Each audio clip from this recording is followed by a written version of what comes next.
Há 2 semanas atrás eu comecei falando aqui sobre unidade. Eu vou dar uma quebradinha aqui nessa unidade, porque, não na unidade, mas nessa série de palavras, porque eu senti de Deus de falar sobre o que eu vou falar. Claro que a gente vê tanta coisa e é influenciado por tantas coisas, mas eu queria que você acompanhasse comigo. Não é nada novo para nós, não é nada novo sobre o que nós temos ensinado já, mas eu quero, dentro daquilo que eu sempre digo aqui, reforçar, porque é assim que nós aprendemos, sempre com a repetição e sempre buscando no Espírito aquilo que nós vamos falar. Em Mateus 24,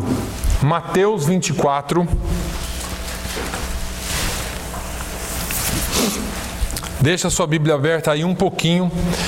Todos aqui sabem que eu procuro não trazer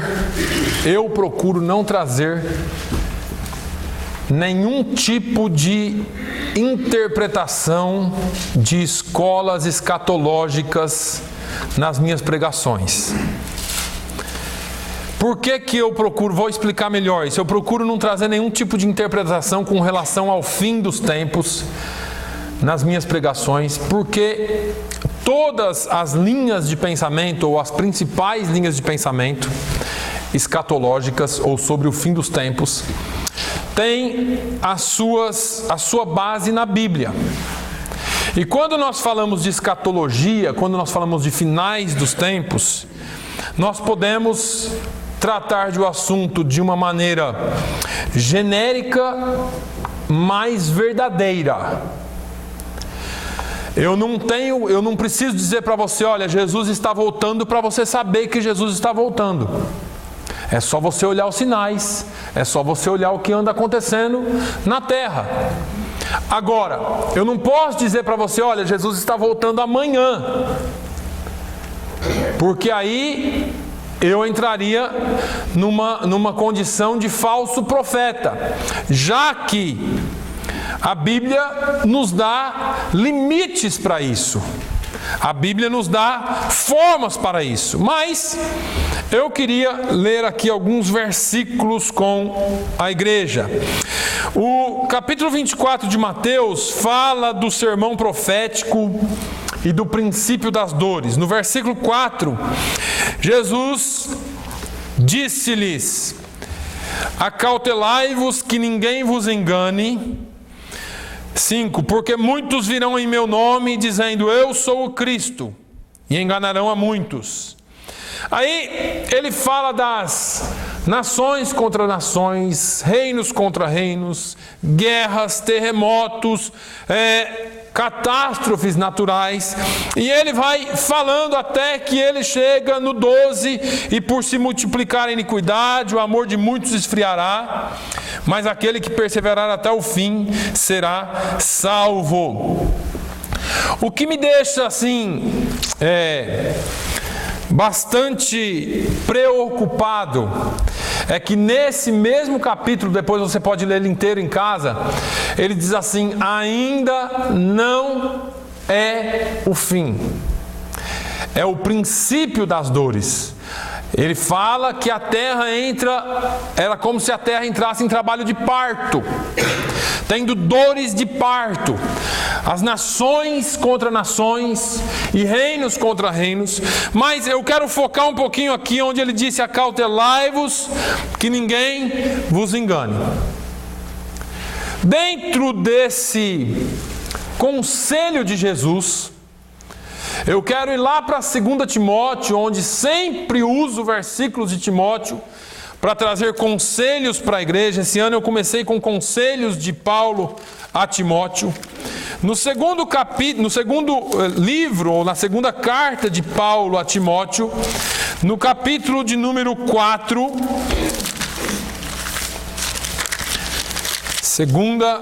Timóteo, capítulo 4, Paulo chama Timóteo nessa carta que eu gosto demais de 2 Timóteo, e às vezes eu fico horas e horas navegando nela. Minha cabeça vai e volta, vai em várias partes da Bíblia, eu fico vendo, e eu gosto de trazer para os dias atuais, porque é muito importante que a Bíblia tenha aplicação diária em nossas vidas. Porque se for só um livro, como eu disse aqui alguns dias atrás, verdades ditas que não servem para nada, não adianta nada. A Bíblia é verdade, mas para que ela serve? Não, até hoje não apliquei nada dela na minha vida, então esquece a Bíblia. A Bíblia ela tem que ser aplicada a cada dia em nossas vidas. No capítulo 4, essa segunda carta, Paulo estava preso, pronto para morrer. Já tinha sentença de morte. E quando você sabe que vai morrer, você não quer casa nova, você não quer carro novo, você não quer nada que o mundo possa oferecer. Ou você quer a libertação daquela situação, ou então você quer estar junto, ou transmitir alguma coisa para as pessoas que realmente importam na sua vida. Se são filhos, você vai chamar os filhos e dizer: filhos, olha, eu vou morrer, mas a situação é essa, eu queria que vocês fizessem isso. Se são amigos, se são discípulos como Timóteo, Paulo usou essa carta para falar algumas coisas a Timóteo. E aí, Paulo, ele chama Timóteo, aqui ele não dá um conselho, aqui ele chama Timóteo a atenção e diz: conjuro-te. O que é conjurar? O que é? É como se ele falasse assim: olha, eu estou te implorando, mais do que isso, eu estou quase te exigindo.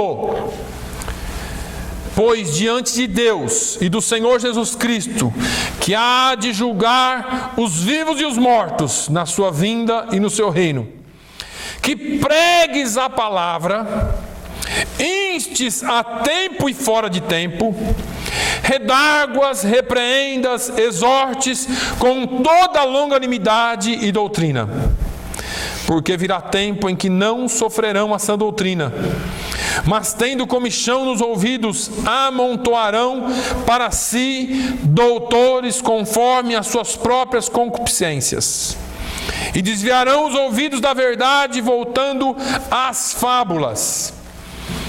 Mas tu, sê sóbrio em tudo, sofre as aflições, faze a obra de um evangelista, cumpre o teu ministério. Irmãos, quando eu vejo Jesus falando assim: olha, nos últimos tempos muitos virão em meu nome, e depois eu vejo Paulo falando a Timóteo essas palavras, eu fico muito preocupado com a igreja.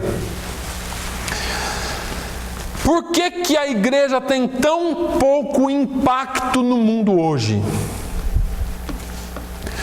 Porque o que é conhecido como igreja não é igreja.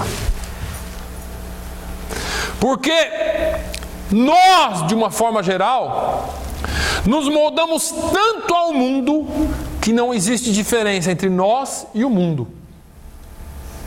Isso é sério.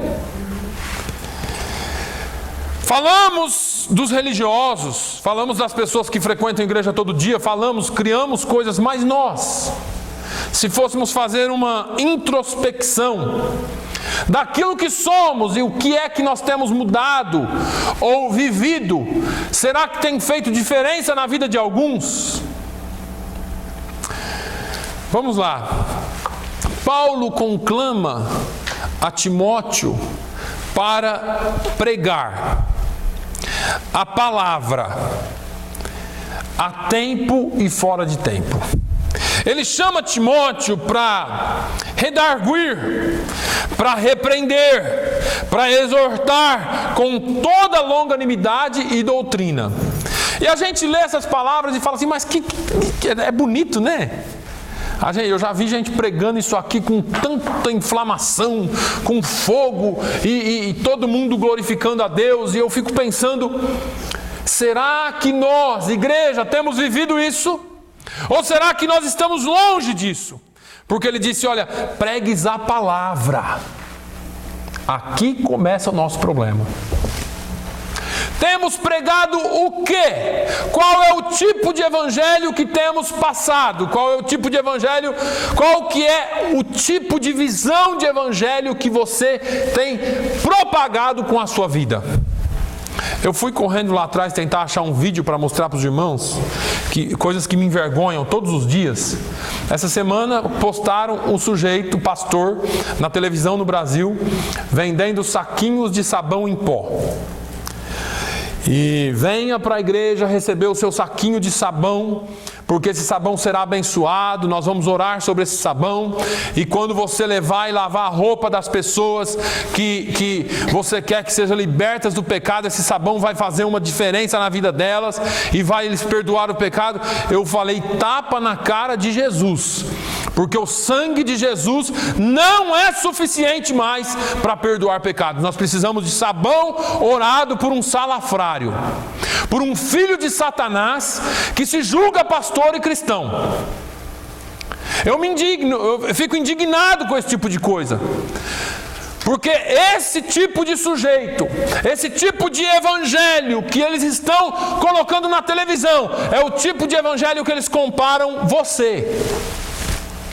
Eles está aí mais um que é enganador, que engana o povo com essas barbaridades. E o duro que os comentários embaixo de um post desse não são de crentes, são de não crentes, xingando os crentes de safados, de ladrões, de picaretas. E com todo o respeito que eu tenho por nós, eles estão errados diante de uma cena dessa? Diante de uma cena dessa, eu e você parecemos sim picaretas, safados. Por isso que as pessoas que pensam um pouquinho não vêm na igreja. Você fala assim, pastor, mas o que é isso? Irmãos, porque foi pregado durante tanto tempo um evangelho, para eu não falar burro, né? Eu vou falar um evangelho ininteligente, onde você só vive por sentir, onde se você entrar aqui na igreja e tiver um momento de êxtase, um momento de alegria suficiente para que você saia daqui hoje, nossa, o culto hoje foi uma bênção, hein? O pastor estava em chamas, o pastor hoje profetizou, o pastor...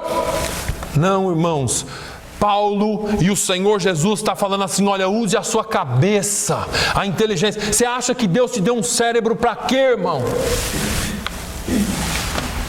O cérebro serve para tudo, menos para o evangelho. Use a sua cabeça. Paulo está falando assim, olha, pregue a palavra. Mas hoje em dia o que menos vemos é a pregação da palavra. Vemos gente pregando de tudo. As pessoas não confrontam mais o pecado na igreja, porque confrontar o pecado esvazia a igreja. As pessoas vão embora da sua igreja. As pessoas não pregam mais a verdade, porque se pregar a verdade te incomodar, você não dá mais o dízimo. As pessoas não pregam mais a verdade, porque se a verdade te incomodar, você faz biquinho.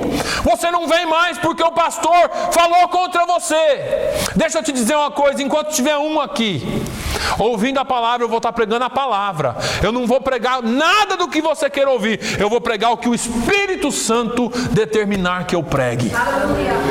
Eu não vim aqui, você não veio aqui para agradar um ou outro. Nós viemos aqui para agradar aquele que nos chamou. Nós não precisamos de ninguém dizendo, dando tapinha nas costas. Que palavra hoje, hein, pastor? Que bênção. Nossa, a palavra hoje encheu o meu coração. Eu prefiro que você saia daqui carregado mesmo. Eu prefiro que você saia daqui com a sua consciência pesando mesmo, e você dizendo assim, miserável homem que sou, quem me livrará do corpo desta morte? Paulo, o apóstolo Paulo se viu tão cheio, tão carregado, que ele disse, eu sou miserável. Quem é que pode me livrar dessa morte? Ah, meus irmãos, nós temos que dar graças por Jesus Cristo, que morreu na cruz do Calvário. Nada dessas coisas, dessa feitiçaria gospel que tem criado. Estão criando tudo gospel. Esses dias também eu ouvi balada gospel, isso gospel, carnaval. Daqui a pouco vai ter inferno gospel. Porque as pessoas acham que pode fazer qualquer coisa se for em nome de Deus. E Deus não compactua com isso. Olha, Timóteo, pregues a palavra, instes a tempo e fora de tempo. Ô Timóteo, você tem que falar a tempo e fora de tempo. Mas você é inconveniente mesmo, irmão. Você é inconveniente mesmo, hein? Tudo que você vai fazer tem Deus envolvido. E eu não estou dizendo para você ser chato. Porque nós temos que saber viver com sabedoria. Mas isso aqui é a sua vida. Isso aqui é a sua vida. Você é crente só em tempo e fora de tempo. Deixa eu traduzir para você. É fácil ser crente na frente dos outros aqui na igreja. Isso é a tempo.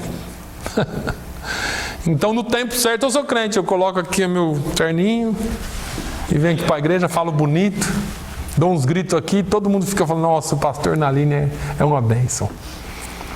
Lá na rua, lá na minha casa, lá onde eu estou, como que é a minha vida? E se vocês pensam que eu não peso isso sobre mim, eu peso. E muitas vezes eu me sinto mal porque eu falo, eu não deveria agir assim. Porque ninguém aqui é melhor do que ninguém. Nós temos que ser crentes a tempo e fora de tempo. Você tem que ser crente quando é conveniente e quando não é. Não me é conveniente ser crente agora? Deixa eu deixar Deus um pouquinho de lado, porque afinal de contas eu tenho que lucrar nesse negócio. Aí vale tudo. Quando se fala em dinheiro, quando se fala em negócios, quando se fala em levar vantagem, vale tudo. Aí nós torcemos a palavra de Deus. Não é bem assim não. A Bíblia fala isso aí, mas tem isso e aquilo. Tá? Então, dentro das nossas conveniências, nós somos crentes ou não. Nós pregamos a palavra ou não. Eu podia continuar isso aqui o dia todo. Mas vamos um pouquinho para frente. Sabe por quê, Timóteo? Por quê, Paulo? Porque virá tempo em que não sofrerão a sã doutrina. Vai chegar um tempo, Timóteo, que quando você pregar na igreja, os crentes vão abandonar a igreja, porque a sua pregação da palavra vai ser dura demais. Vai chegar um tempo, Timóteo, em que eles, quando você falar em doutrina, em palavra de Deus, vai ser muito difícil, vai ser muito duro, porque eles não vão conseguir ouvir. Vai chegar um tempo, Timóteo, em que a sã doutrina não vai ser mais a doutrina que eles querem ouvir. A palavra não será mais a palavra que eles querem ouvir. Eles vão ouvir somente o que eles querem ouvir. Como assim, Paulo? Olha, eles vão ter tampões no ouvido. Lembra do que eu já falei para os irmãos? Comichão no ouvido. Eles vão ter alguma coisa no ouvido. Eu já falei para os irmãos sobre Apocalipse, eu comecei falando sobre isso aqui já algumas vezes. Jesus fala assim, olha, quem tem ouvidos ouça o que o Espírito diz à igreja. Jesus falou 13 vezes isso aí. Jesus falou para algumas pessoas, para o tempo do fim, que algumas pessoas não teriam condições de ouvir. E eu já falei para os irmãos aqui, ontem eu estava na fila do correio, tinha uma mulher, uma moça na minha frente, com 3 filhinhos. Uma menina e 2 meninos. A menina quietinha e um dos meninos que parecia mais velho também quietinho, mas tinha um, irmãos, que estava todo mundo na fila com vontade de pegar ele. E aquela mãe segurava e ele se jogava, e ele, um menino de uns 8, 9 anos. Ele era quase do tamanho da mãe, a mãe teve que pegar ele no colo e segurar firme porque era impossível, ele se jogava do colo dela. E ela, para, você vai cair, ao ponto de uma mulher falar assim, você tem que obedecer sua mãe. Você precisa ouvir sua mãe. E todo mundo incomodado, e ela falou, mas saiu do correio arrastando aquele menino. E me veio na cabeça na hora, filhos que não ouvem mais os pais. Geração com ouvido, com problema de ouvido. E assim está dentro da igreja. Timóteo, vai chegar dias em que eles terão comichão nos ouvidos. E quando você falar, parece que aquilo vai trazer uma coceira, um incômodo. Porque você vai falar da palavra, você vai falar daquilo que realmente transforma. E aí eles amontoarão para si doutores conforme as suas próprias concupiscências. Não aguento mais ouvir esse pastor. Esse pastor só fala de pecado, só fala de vida com Deus, só fala de como tem que viver, de que tem que fazer, de que tem que ser santo, de que tem... Eu vou lá para outra igreja, porque lá pelo menos eu saio que nem um pavão, o peitão estufado, né, cheio de graça, cheio de vitória, porque lá o pastor só profetiza vitória, vitória. Vai lá. Vamos lá ver quantos são os vitoriosos, o que é que eles determinam por vitória. Vamos ver o que é que eles têm por vitória. Eu fico imaginando, irmãos, o que é que esses homens que se julgam, homens de Deus, esperam ouvir de Jesus. Que eles encheram igrejas? Claro que todos nós queremos encher igreja. Que eles encheram os cofres da igreja de dinheiro? Você acha que Deus está preocupado com dinheiro? Deus está preocupado com fidelidade, não com dinheiro. A palavra é torcida nesse caso. Aí, eu não sei o que eles esperam ouvir de Jesus naquele dia. Eu não sei. Aí vem a palavra, olha, eles ajuntarão, amontoarão para si doutores conforme as suas próprias concupiscências. Eu quero dinheiro, eu vou naquela igreja que prega prosperidade. Eu quero cura, eu vou naquela que prega cura. Eu quero bênção, eu vou naquela que prega bênção. Eu quero vitória, eu vou naquela que prega vitória. Eu quero sair... ainda essa semana eu brinquei com a minha esposa, porque ela falou assim, nossa, fechando o Sam's Club, mal abriu, tal, o que vão fazer disso aí? Eu falei, vamos alugar e fazer igreja. Aí dá a impressão que eu estou... Falei, não, porque vai ter muito espaço livre para quem quiser fazer aviãozinho, piruleta, tá? Pode sair correndo lá no meio, fazendo aviãozinho e gritando, vai ter espaço livre à vontade. Porque parece que é isso que as pessoas procuram hoje. As pessoas procuram um lugar para se extravasar. As pessoas procuram um lugar para descarregar todas as coisas ruins que ela sofreu durante a semana. E você diz, não é, pastor, domingo não é para isso. Não, irmão, domingo é para você vir aqui louvar o Deus que te criou. Domingo é para você vir aqui dar glórias a Ele. A Bíblia diz que Ele deu alguns por profetas, pastores, doutores, evangelistas e professores, mestres, para equipar a igreja para toda boa obra. Você vem aqui, pastor, eu quero vir aqui receber uma palavra de vitória. Não, você tem que vir aqui para ser equipado, para sair lá para o mundo e ganhar almas para Jesus. O problema é que fizeram uma confusão tão grande com a palavra.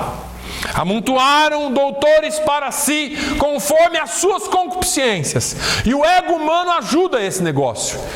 Porque se o Manuel chegar em mim e falar assim, pastor, eu queria ouvir mais umas palavras assim de cura, sabe? Aí eu falo, eu vou pregar de cura. Aí eu chego aqui domingo que vem e começo, não, porque Deus cura. Aí acontece de, por um acaso, Deus fazer um milagre aqui. Pronto. O ego do Naline vai lá no céu e volta. Porque o ser humano é assim. Aí as pessoas acham que foram elas que fizeram o milagre. Elas acham que foram elas que fizeram isso. E eu não estou pregando contra a cura. Eu não estou pregando contra nada disso. Eu estou dizendo que as pessoas se enganam por um evangelho pobre que está sendo pregado. E nós muitas vezes aceitamos esse tipo de coisa. Veja, desviarão os ouvidos da verdade voltando às fábulas. Esse negócio de vender sabão, a outra que armou a piscina na frente do púlpito e pulou lá, quase se mata. Pior do que isso aí é ver o sujeito, um bando de gente ajoelhado no altar, o cara coloca água na boca e cospe na cabeça dos outros. Você pensa que eu estou brincando? Eu posso fazer uma coleção de vídeos e mostrar, não pregar, só mostrar para vocês as heresias que tem por aí, que chega a ser nojento. Essa semana uma outra fez uma fila, tinha um tanque assim, fez uma fila, eles iam passando e a mulher ia jogando água na cara, água benta, isso só pode ser água benta, não é possível. Como se aquilo lá fosse, sabe, o resultado para os problemas da humanidade, como se aquilo fosse evangelho, como se aquilo fosse a palavra de Deus. Deus não precisa dessas palhaçadas, irmãos. Deus precisa de crentes fiéis, que estejam baseados na sua palavra, que não se enganem. Que não se enganem com essas coisas. Porque quando nós nos enganamos com essas coisas, nós somos enganados e voltamos às fábulas. Voltamos àquilo que a Bíblia fala para não fazer. Agora, Paulo, eu quero chegar aqui na parte principal dessa palavra. Porque no versículo 5 Paulo fala: mas tu sê sóbrio em tudo. Meu Deus do céu. Tu sê sóbrio em tudo. O fato é que por não conhecermos bem a palavra de Deus, nós somos até sóbrios em algumas circunstâncias, mas em algumas outras nós não somos. Então, quando vem alguém com uma palavra bonitinha, mesmo que não seja bíblica, nós tendemos a aceitar. Paulo está falando para Timóteo ser sóbrio em tudo. A questão é, o que é ser sóbrio? Então eu queria trazer você para a realidade do Evangelho. Eu quero trazer você para a realidade do Evangelho. Jesus chama 70 discípulos, lá em Lucas 10. Certo? Todo mundo conhece o envio dos 70. Já preguei aqui. Aí ele fala: olha, eu vou mandar vocês vão lá, preguem, vocês vão arrebentar a boca do balão. Viu? Eu vou encher vocês de poder, vocês podem gritar lá em cima do púlpito, vocês podem fazer o que for. Arrebenta a boca do balão lá. Outra coisa, vocês vão ser os bambambam. Vocês vão ser os caras. Onde vocês chegarem, vocês vão ter gente para servir, vocês vão ter gente para fazer, viu? Vocês não esquenta a cabeça não, eu estou mandando vocês para vocês serem os tops. Né? Se alguém aqui já leu Lucas 10, sabe do que eu estou falando, né? É exatamente o oposto disso. Mas eu quero usar só um versículo dessa palavra, o versículo 3, para vocês entenderem. Lucas 10 e 3, Jesus diz assim: eis que vos envio como lobos no meio de ovelhas, certo? Não? O que é, irmã Lúcia? É o contrário? Eis que vos envio como ovelhas no meio de lobos. Então, peraí. A realidade do Evangelho é outra. Agora, deixa eu perguntar, eu quero que você pense, eu não quero nem saber se você vai gostar ou não. Pensa aí um pouquinho. Você já viu o lobo abraçando ovelha? E ovelha abraçando lobo, os dois amiguinhos assim? Quem já viu? Lobinho e ovelhinha andando de mãozinha dada. Mas a igreja está andando de mãozinha dada com o mundo. Nós estamos. E alguns pastores e algumas pessoas agem como se eles fossem os lobos no meio das ovelhas. Isso é sério demais, irmãos. Parece que esse evangelho aqui é meio esquisito mesmo. Mas foi Jesus que falou. Foi Jesus que ensinou e disse: olha, eu vou mandar vocês como ovelhas no meio do lobo. O que vocês acham que Jesus estava querendo dizer com isso? Vocês vão morrer. Se vocês não prestarem atenção, vocês vão morrer. Porque lá fora ninguém é amiguinho de vocês, não. Agora o que mais me incomoda é Paulo falando aos Efésios, em Atos, capítulo 20, se eu não me engano, dizendo assim: olha, eu sei que quando eu sair daqui, surgirão dentre vós lobos enganadores. Não, pastor, Paulo estava enganado. Na igreja não tem isso. Tem. E Paulo falou: vai surgir do meio de vocês. O que nós vemos hoje destruindo a igreja, o diabo não precisa mais nem manifestar demônio na igreja, irmão. Para quê? Para que ele vai ficar mandando endemoniadozinho na igreja? Ele manda o crente cheio de fogo, reteté, isso e aquilo, que engana, que leva a igreja às fábulas novamente. E mais uma vez eu quero deixar claro que eu não sou contra o mover do Espírito. Mas nós precisamos ficar atentos, porque o crente muito espiritual, o crente muito cheio, o crente... Irmãos, não existem super crentes. Entendam isso. Seja sóbrio em tudo. Não se engane com ninguém. Palavras que vêm de crentes, aparentemente crentes, para destruição da sua vida. Não faz muito tempo tivemos testemunho dentro da igreja, mas parecia tão bonzinho, mas parecia tão isso, mas parecia tão aquilo, e não passava de alguém sendo instrumentalizado nas mãos de Satanás. Seja sóbrio em tudo, não é só no que você quer. Pastor, eu estou para comprar um carro, e seja sóbrio. Pastor, eu fui chamado para falar na minha empresa. Seja sóbrio. Pastor, eu fui chamado para almoçar na casa de tal pessoa. Seja sóbrio. Pastor, eu convidei alguém para almoçar na minha casa. Seja sóbrio.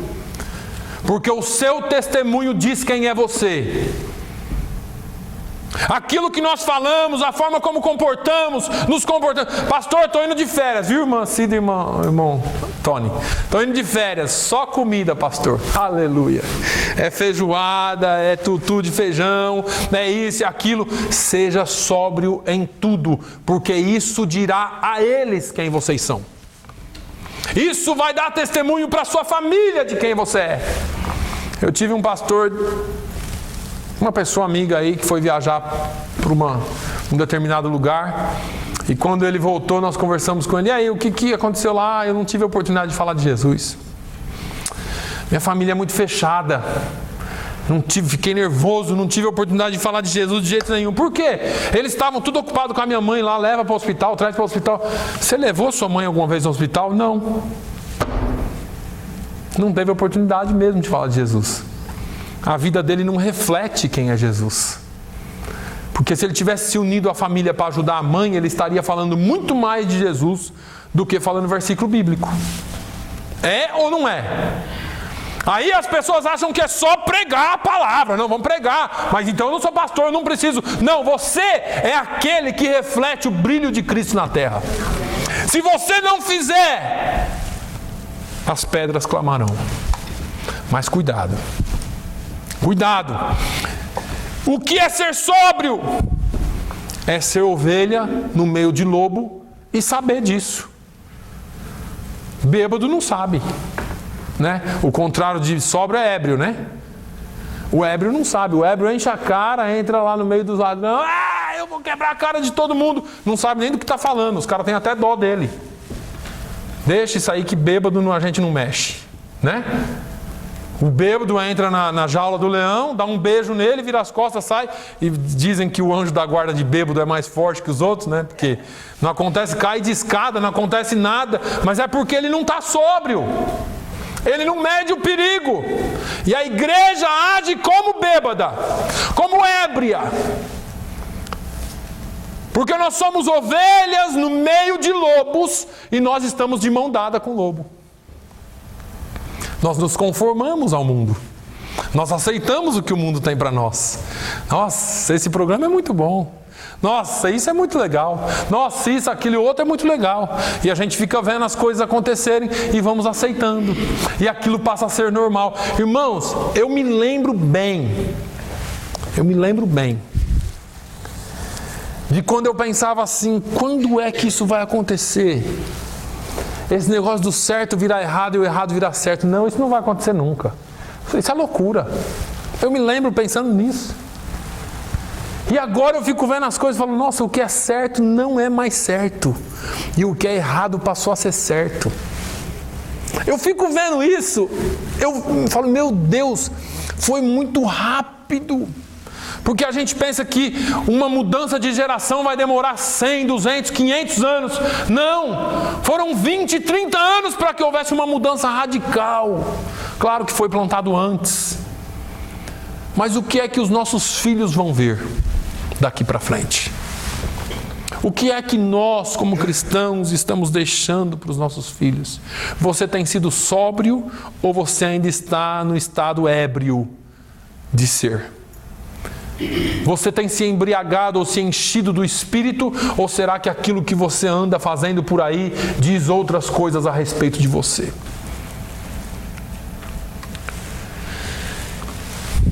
Ovelhas no meio de lobos. Está ciente disso? No mundo tereis aflições. Eu sempre falo isso aqui. Olha aqui, mas tu se sóbrio em tudo, sofre as aflições. Jesus falou, no mundo tereis aflições. Paulo era sóbrio. Ele falou, se Jesus falou que nós íamos sofrer aflições, eu já sofri, e agora eu estou falando para Timóteo, sofra, Timóteo. Sofra as aflições. Foi Paulo que disse que viver para mim é lucro e viver para mim ganho e morrer para mim é lucro, né? Foi Paulo que disse que a morte, não sei se foi Paulo, não me lembro, que a morte dos santos é bem vista diante de Deus, não foi? E a gente se pega agarrado às coisas terrenas de tal forma que não. E olha, irmãos, eu não estou dizendo para você não ter, eu não estou dizendo para você não conquistar, eu estou dizendo para você ser sóbrio. É o que a Bíblia diz. Seja sóbrio em tudo. Em tudo, sofra as aflições. Que aflições, pastor? Virão tempos tenebrosos. Nós estamos vivendo eles. Onde o certo é errado e o errado é certo. Você passou a ser contra tudo que o mundo diz que é certo. E se você não está contra ainda, se você na sua cabeça tudo é aceitável, você está com um grave problema de identidade. Um grave problema de identidade. Agora veja, Paulo diz, sofre as aflições, faz a obra de um evangelista. Essas aflições, irmãos, elas estão intrinsecamente ligadas com fazer a obra de um evangelista. Você já tentou evangelizar? Hoje em dia, uma das coisas mais difíceis de se fazer é evangelizar com a boca. Evangelize com o corpo, use meios. A irmã Lúcia está usando um canal de YouTube, eu uso alguns canais que nós temos para evangelizar. Agora, a coisa mais difícil que tem é evangelizar boca a boca. E não pense você que eu estou exagerando, não. Você vai encontrar dificuldades em duas áreas. Primeiro você vai falar assim para mim, pastor, eles não querem ouvir. É verdade, eles não querem ouvir. Eles te desprezam. Segundo, você vai encontrar uma dificuldade interior.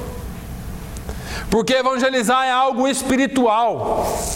Então a vergonha que você nunca teve de nada, quando você vai evangelizar, parece que, nossa, mas eu vou falar de Jesus para esse sujeito, mas eu vou falar de Jesus. Irmãos, é difícil evangelizar. Só que Paulo está falando, olha, faz a obra do evangelista e aí você sofre as aflições. Jesus falou assim, olha, vocês serão perseguidos. Depois você lê Mateus 24. Perseguidos por causa do meu nome. Vocês serão levados aos magistrados. Vocês serão acusados por causa do meu nome. Nós não estamos entendendo isso. E é tão difícil, é um peso tão grande, porque tem hora que a gente está tão interligado com as coisas desse mundo que a gente não percebe isso. A igreja está num estado de anestesia por completo. Por completo. Pastor, eu conheço uma igreja que está batizando tanta gente, mas tanta gente. E aí você vai ouvir os testemunhos daqueles que estão sendo batizados. E eles não entenderam nada. A maioria não entendeu nada. E eu não estou falando contra nada disso, irmãos. Eu quero que vocês entendam que a minha intenção é trazer você para a sobriedade. Jesus falou da porta estreita. Jesus falou sobre se alguém quiser. Jesus não apresentou esse evangelho de venda de patuás para resolver os seus problemas. Jesus apresentou um evangelho sóbrio, um evangelho que muda vidas. Só que nós precisamos entender que o evangelho que muda vidas, eu falei aqui quarta-feira, é esse que nós não damos conta de que a vida precisa ser mudada. Vou explicar. Quando eu falo para você assim, Jesus vai mudar a sua vida, eu tenho que deixar bem claro que sua vida vai sofrer mudança. E que essa mudança é em você e não em Jesus. E que mudanças doem. E que mudanças são extremamente incômodas. E que mudanças são extremamente difíceis de se fazer. Paulo diz: aquele que mentia não mente mais. Aquele que furtava não furta mais, antes trabalhe. Pastor, mas eu não sou ladrão. Mas se você vive de welfare, né? Welfare sem precisar, você está roubando aqueles que trabalham. Aí a Bíblia está dizendo assim: se você furtava, não furte mais, antes trabalhe e vive do fruto do seu trabalho. Aí a gente pega uma igreja totalmente ajustada aos moldes do mundo, ou moldada ao mundo, que diz: não, é obrigação do governo mesmo, o governo tem que fazer, e nós vamos vivendo assim. Uma igreja chupim. Eu venho para a igreja para sugar de Deus o máximo que eu puder. Aí eu vou durante a semana e gasto tudo aquilo que eu suguei. No domingo eu venho de novo. A igreja não vem mais para dar. A igreja não vem mais para oferecer um culto. A igreja vem para tirar e tirar e tirar e tirar. Você está sabendo lá o culto da vitória que vai ter? Vamos lá, o pastor vai estar entregando a terra ungida do deserto que Jesus pisou. Vai ter a água do Jordão, vai ter o sal. E você fica vendo essas trapalhadas gospel, essa mentirada gospel, eu não sei onde vai parar. E as pessoas vão sendo engodadas e atraídas pelas suas concupiscências. Concupiscências. Tu ser sóbrio, faz a obra de um evangelista. Cumpre o teu ministério. Para que é que você foi chamado? Eu fui chamado para vitória, pastor. Aleluia. Eu fui chamado para vencer. Eu também. Só que a nossa vitória não é aqui. A nossa vitória é lá em Mateus 7. Abre lá comigo. Esse evangelho, essa pregação é terrível, né? Essa pregação é terrível.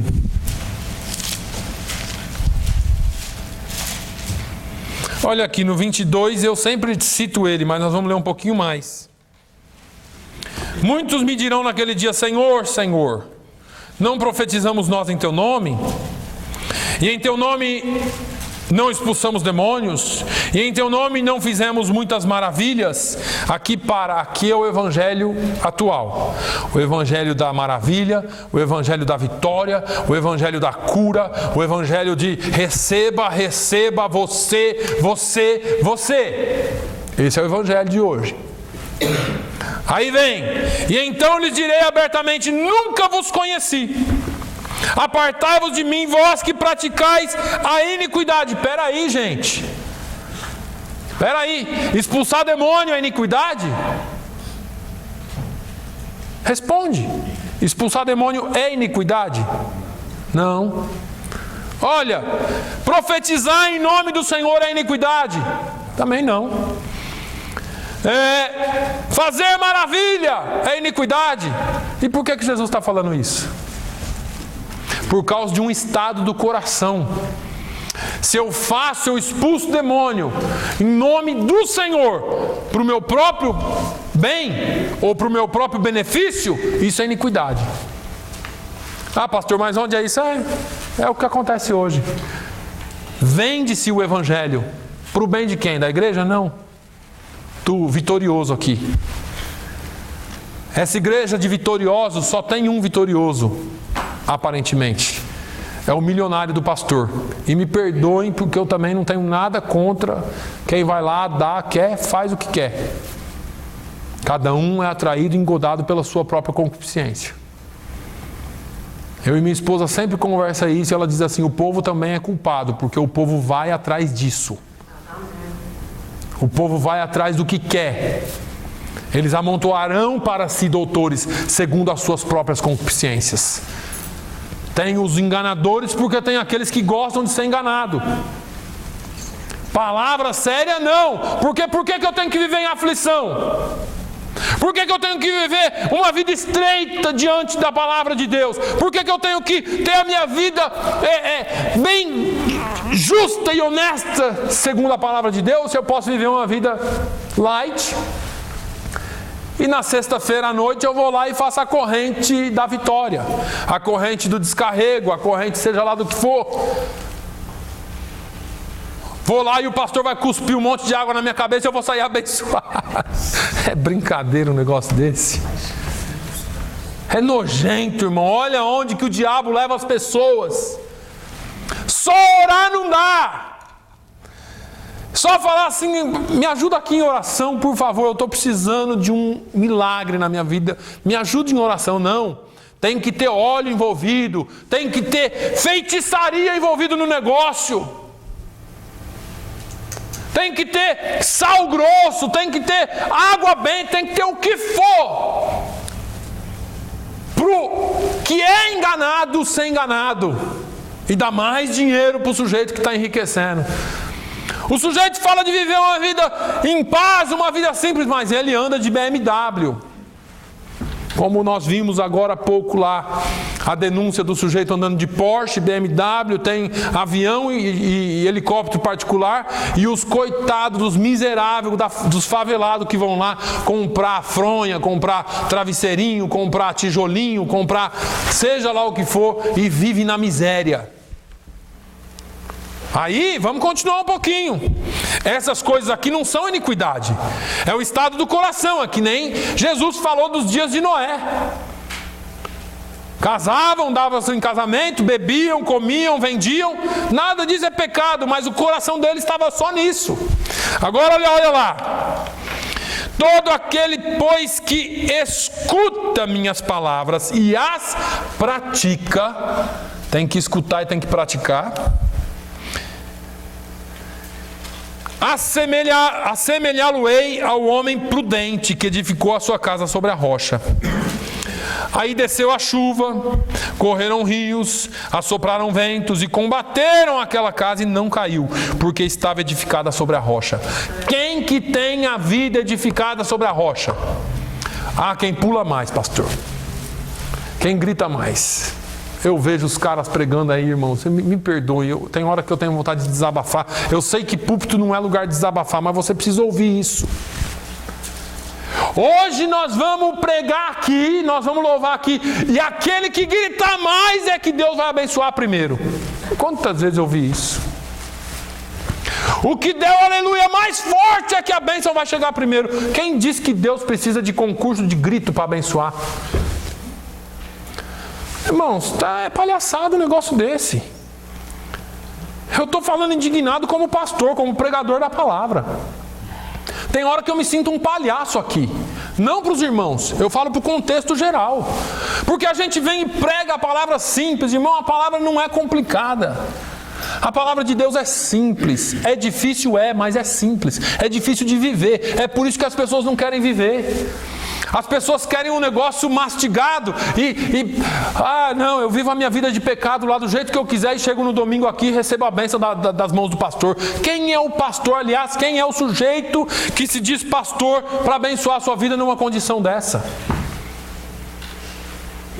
Aí ele continua assim: e aquele que ouve essas minhas palavras e não as cumpre, compará-lo-ei ao homem insensato que edificou sua casa sobre a areia. E desceu a chuva, e correram rios, e assopraram ventos, e combateram aquela casa, e caiu, e foi grande a sua queda. Essa aqui é a palavra de Jesus para esse tipo de coisa. Para esse tipo de trapalhada que esses sujeitos que se autodenominam crentes, porque eu não vou falar nem de título, vou falar só do estado, fazem. E é isso que acontece. É isso que está acontecendo. Agora, Paulo disse assim: olha, cumpra o teu ministério.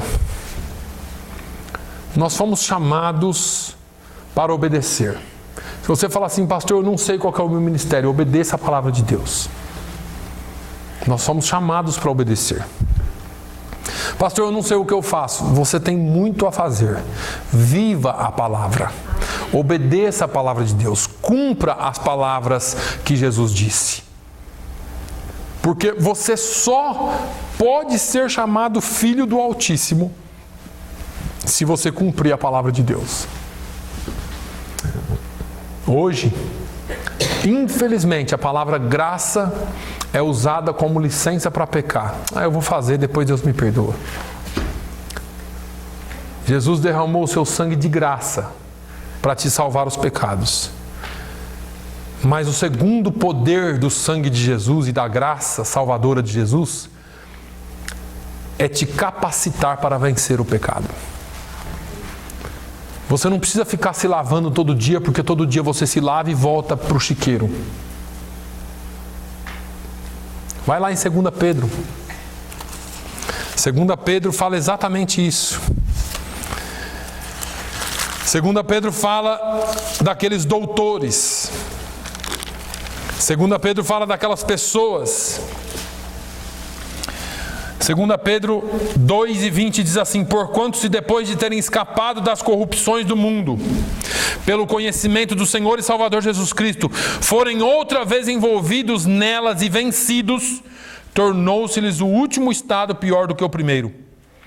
Porque melhor lhes fora não conhecerem o caminho da justiça, do que conhecendo-o desviarem-se do santo mandamento que lhes fora dado. Deste modo sobreveio-lhes o que por um verdadeiro provérbio se diz: o cão voltou para o seu próprio vômito e a porca lavada ao esponjadouro de lama. É isso aí que muitos crentes fazem. Conhecem a verdade, mas cospem na verdade. Conhecem a verdade, mas gostam de voltar lá para o vômito. Conhecem a verdade, mas querem voltar para o chiqueiro. Que o Senhor tenha misericórdia de nós. Que nós tenhamos muito mais prazer em simplesmente ouvir e obedecer essa palavra, do que sermos engodados por coisas que pregam por aí. Irmãos, o que está por trás de muitas pregações e de muitos gritos aí nada mais é do que técnicas de retórica. Técnicas para fazer você se emocionar. Eu não tenho nenhuma delas aqui. Eu acho que eu sou até meio rude, como diz os meus filhos. Eu sou até meio grosseirão. Mas eu vou dizer uma coisa para vocês. Eu vou morrer pregando essa palavra. A tempo e a fora de tempo. Eu vou morrer falando o que Jesus falou nessa palavra. Goste quem gostar, aceite quem quiser aceitar. Que o Senhor tenha bondade e misericórdia de nós. Amém? Pai, nós te louvamos. Nós exaltamos o teu nome, porque só o Senhor é digno de todo louvor e de toda exaltação. Queremos, Senhor, colocar as nossas vidas no teu altar. Queremos pedir perdão, Senhor, por quantas vezes nós voltamos ao vômito. E quantas vezes nós voltamos ao esponjadouro de lama. Quantas vezes nós estamos limpos e voltamos para a sujeira. Ah, meu Deus, ensina-nos a andar em teus caminhos.